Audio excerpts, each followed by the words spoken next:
Doctor என்னாச்சு doctor? அஞ்சலிக்கு எதுவும் ஆபத்து இல்லையே? டோன்ட் வரி, அவங்க உயிருக்கு எந்த ஆபத்துமே இல்ல.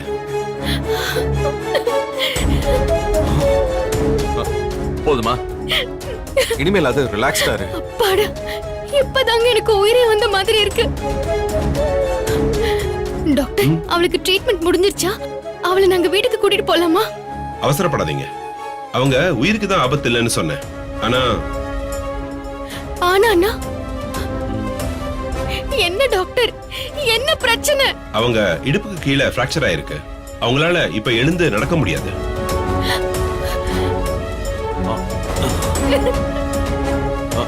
என்ன டாக்டர் சொல்றீங்க? பயப்படுற அளவுக்கு ஒண்ணும் ஆகாதுல்ல? அத இப்ப சொல்ல முடியாது. அஞ்சலிக்கு உடனே இப்போ ஒரு மேஜர் ஆபரேஷன் பண்ணியாகணும். அப்புறம் தான் அவங்களோட மொபிலிட்டியை பத்தி கன்ஃபார்மா ஏதாவது சொல்ல முடியும். ஐயோ டாக்டர், அப்படி சொல்லாதீங்க டாக்டர். அவளை எப்படியாவது காப்பாத்துங்க. நீங்க கவலைப்படாதீங்க. I will try my best. Okay? Okay. என்ன கௌதம் டாக்டர் இப்படி சொல்றாரு? எப்படியோ அஞ்சலி பொழைச்சுக்கிட்டால, அதை நினைச்சு சந்தோஷப்படு. இல்ல, அஞ்சலியால நடக்க முடியுமா முடியாதான்னு தெரியாம நான் எப்படி சந்தோஷமா இருக்க முடியும்? கார்த்திகோட அஞ்சலியை சேர்த்து வைக்கலன்னு அவளுக்கு ஏற்கனவே என் மேல செம கோவம் இருக்கு. இதுல நான் கார அவ மேல மோதி அவ வாழ்க்கையை அழிக்க பாத்துட்டேன். பாவிங்கண்ணா, பாவி. ஐயோ ப்ளீஸ் இலக்கியா, கொஞ்சம் அமைதியா இரு. சொல்றல, ரிலாக்ஸ். இந்த பாரு, இது எதிர்பாராம நடந்த ஒரு விபத்து. புரிஞ்சுக்கோ. இதுக்காக உன் மனசை போட்டு குழப்பிக்காத. இனிமே காரை நீதான் ஓட்டுனேன்னு சத்தமா சொல்லாத, புரியுதா? ஏன் சொல்லக்கூடாது? நான் தானே காரை ஓட்டுனேன். அது எனக்கு தெரியாதா? ஆனா காரை ஓட்டுனது நீதாங்கிறது நமக்குள்ளே இருக்கட்டும். இனி யாரு கேட்டாலும் காரை நான் தான் ஓட்டுனேன்னு என்ன கை காமிச்சிரு. மத்தத நான் பாத்துக்கிறேன். கௌதம், எதுக்கு கௌதம்? காரை ஓட்டுனது நான் போது நீங்க எதுக்கு பழிய ஏத்துக்கணும்? சொன்னா கேளு. இதுல நிறைய சட்ட சிக்கல் இருக்கு. நீ அதுல மாட்டா என்னால தாங்க முடியாது. நீதான் காரை ஓட்டி இடிச்சேன்னு அஞ்சலிக்கு தெரியாது. அது வரைக்கும் நமக்கு நல்லது. மத்ததெல்லாம் நான் ஏசிபி சார் கிட்ட பேசி அடுத்து என்ன பண்ணலாங்கிறத நான் முடிவு பண்ணிக்கிறேன். நீ நான் சொல்றத மட்டும் கேளு, புரியுதா? ஒண்ணும் இல்ல.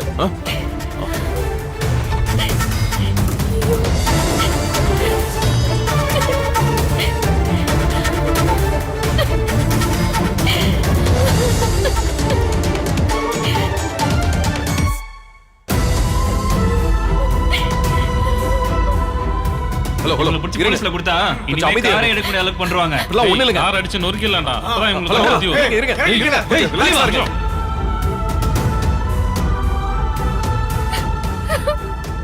கவலைப்படாத இலக்கியா, உனக்கு தண்டனை கிடைக்க நான் விட மாட்டேன்.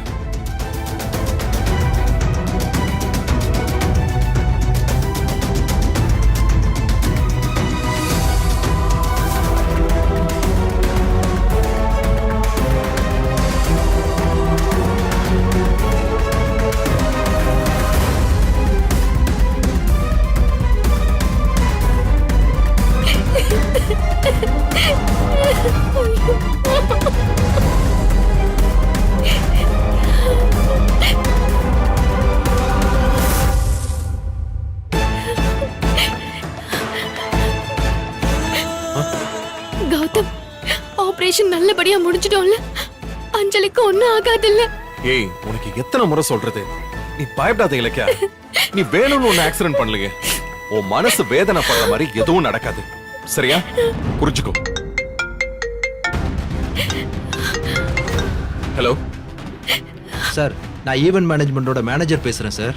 நீங்க சொன்ன மாதிரியே உங்க மிஸ்ஸஸோட பர்த்டே பார்ட்டிக்கு எல்லா ஏற்பாடும் பண்ணிட்டேன் சார். நீங்க எத்தனை மணிக்கு சார் வரீங்க? அது வந்து இங்க ஒரு பிரச்சனை ஆயிடுச்சு. பார்ட்டி நடக்காது போல இருக்கு. நான் அப்புறமா உங்களுக்கு ஃபோன் பண்றேன். சரி, ஓகே சார்.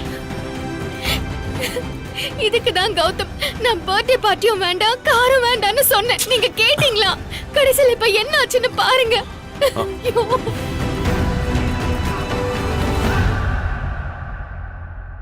என்ன சந்தோஷப்படுத்துதா நீங்க இதெல்லாம் பண்ணியிருந்தாலும், ஆனா நம்ம சந்தோஷம் இப்படி மத்தவங்கள அழ வச்சிருச்சு. இப்ப என்னங்க பண்றது? ஏன் பிறந்த நாள் அஞ்சலிக்கு வருத்தமான நாள் ஆயிடுச்சு. கடவுளே. நான் சொல்றது புரிஞ்சுக்கோ. என்ன கௌதம், அஞ்சலிக்கு எப்படி இருக்கு? வாங்க மகேஷ் சார். அஞ்சலி உயிருக்கு எதுவும் ஆபத்து இல்லைங்க. உள்ள ஆபரேஷன் நடந்துகிட்டு இருக்கு. நான் இப்ப ஆக்சிடென்ட் ஸ்பாட்ல இருந்து தான் வரேன். உங்க கார் ராங் சைடுல போய் தான் அஞ்சலி மேல இடிச்சிருக்கு. பப்ளிக்கும் அப்படிதான் சொல்றாங்க. அவங்க சொன்னது உண்மைதான். தப்பு ஏன் மேலதான். நான் தான் பதட்டத்துல தெரியாம கார் அஞ்சலி மேல மோதிட்டேன். கொஞ்சம் கேர்ஃபுல்லா டிரைவ் பண்ணிருக்கலாம்ல. இப்ப பாருங்க எவ்வளவு பெரிய ட்ரபிள் ஆயிடுச்சு. அஞ்சலி உங்களுக்கு எதிராக கம்ப்ளைண்ட் கொடுத்தா பெரிய சிக்கல்ல மாட்டிக்குவீங்க. மகேஷ் சார், ஒரு நிமிஷம் வாங்க.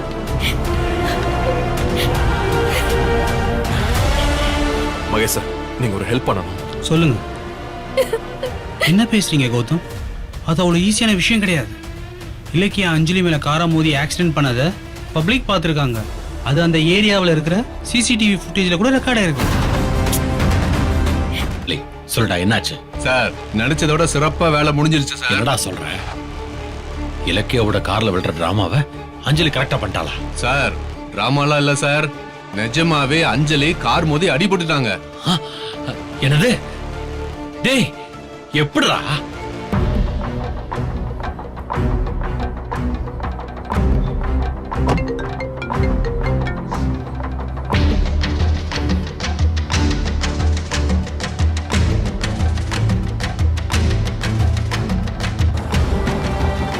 பிரேக் அழுத்து. ஏத்துக்க.